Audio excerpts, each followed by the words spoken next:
चलिए आगे बढ़ते हैं और बात कर लेते हैं राज्य सरकार की तमाम घोषणाओं की, जिन्हें पूरी करने की कवायद अब तत्परता के साथ में की जा रही है।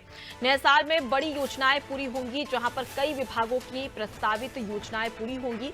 विभागीय स्तर के कार्य को धरातल पर उतारने का प्रयास भी किया जाएगा। साथ ही विकास कार्य को गंभीरता से पूरे करने पर धामी सरकार लगातार सजग होती हुई भी नजर आ रही है। हमारे साथ में सोनू जुड़े हुए, सीधे उनका रुख कर लेते हैं। सोनू, नए साल में नई उम्मीदों के साथ धरातल पर करोड़ों की योजनाएं किस प्रकार से धामी सरकार उतारने की कवायद कर रही है?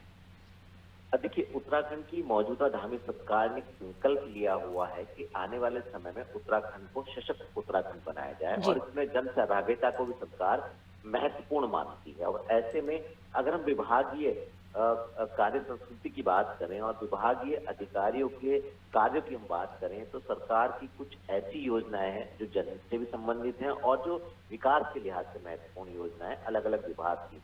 परिवहन विभाग है, पेयजल विभाग है, बिजली विभाग है, आवास विभाग है और इसके साथ साथ जो दो आयोग हैं, उत्तराखंड अधीनस्थ सेवा चयन आयोग और लोक सेवा आयोग, इनके माध्यम से जो होने वाली भर्तियां हैं, ये ऐसे फैसले हैं जिनको इस साल में सरकार धरातल पर उतारने जा रही है। युवाओं से संबंधित सरकार गंभीरता बरत रही है। हाल ही में सरकार ने एक बड़ा फैसला लिया था कि किस तरह से नकल विरोधी सरकार कानून लाई थी और उसके बाद नकल के क्षेत्र में जो नकल माफियाओं का कार्य कर रहे थे, उस नेटवर्क को सरकार ने तोड़ा था, तमाम लोगों को सलाखों के पीछे पहुंचाया था। और युवाओं की अब आने वाले समय में भर्तियां निकलेंगी और कुछ उस दौरान कुछ ऐसी भर्तियां थी जो उत्तराखंड अधीनस्थ सेवा चयन आयोग के स्तर से होने वाली भर्तियों को लोक सेवा आयोग के सुपुर्द कर दिया गया था। तो ये भर्तियां जो होनी है, ये वापस अधीनस्थ सेवा चयन आयोग को दी जाएंगी। इसके अलावा परिवहन विभाग से संबंधित है।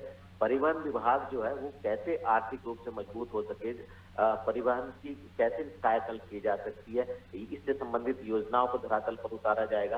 पेयजल की केंद्र सरकार की, राज्य सरकार की योजनाएं हैं, जिसमें हर घर नल की योजना भी है और पेयजल की जो खासतौर से पर्वतीय क्षेत्रों में बड़ी बड़ी स्तर की जो पेयजल योजनाएं हैं, इनको धरातल पर उतारने का अधिकारियों को गंभीरता से कार्य करना होगा। इसके साथ साथ जो स्मार्ट विद्युत के जो बिजली के जो मीटर लगने हैं, ये करोड़ों रुपए का प्रोजेक्ट है, करीबन 900 करोड़ से ज्यादा का प्रोजेक्ट है।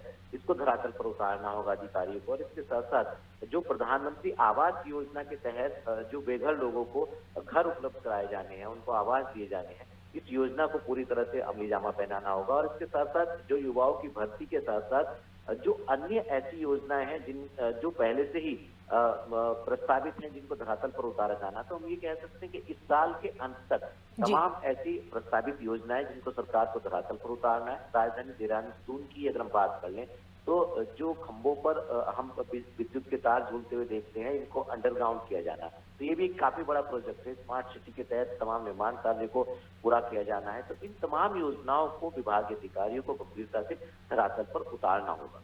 जी बिल्कुल, और जिस प्रकार से संकल्प लिया गया है 2024 में तमाम योजनाओं को पूरा करने का, अंत तक 2024 के अंत तक, उस संकल्प का कायाकल्प किस प्रकार से राज्य सरकार यहां पर करती है, ये देखने वाली बात है। मैं लौटूंगी सोनू आपके पास, आगे भी आपसे बड़ी खबर पर अपडेट लेंगे। तो देखिए, टिहरी बांध, झील किनारे, दून, हरिद्वार और हल्द्वानी में रिंग रोड बनेंगे। साथ ही राज्य में 6 बड़े ओवरब्रिज और अंडरब्रिज की स्वीकृति से कहीं ना कहीं जो परिवहन होगा वो सुगम होगा। तो ये तमाम जो लक्ष्य रखे गए, सड़क परिवहन की बात कर ली जाए, स्वास्थ्य को लेकर बात कर ली जाए, शिक्षा को लेकर बात कर ली जाए, तो तमाम जो यहां पर योजनाएं चलाई जा रही है राज्य सरकार की ओर से, केंद्र सरकार की ओर से उत्तराखंड में, अब उसे 2024 में पूरा करने का लक्ष्य यहां पर रखा गया है, जिसे पूरा करने की कवायद भी अब तेज कर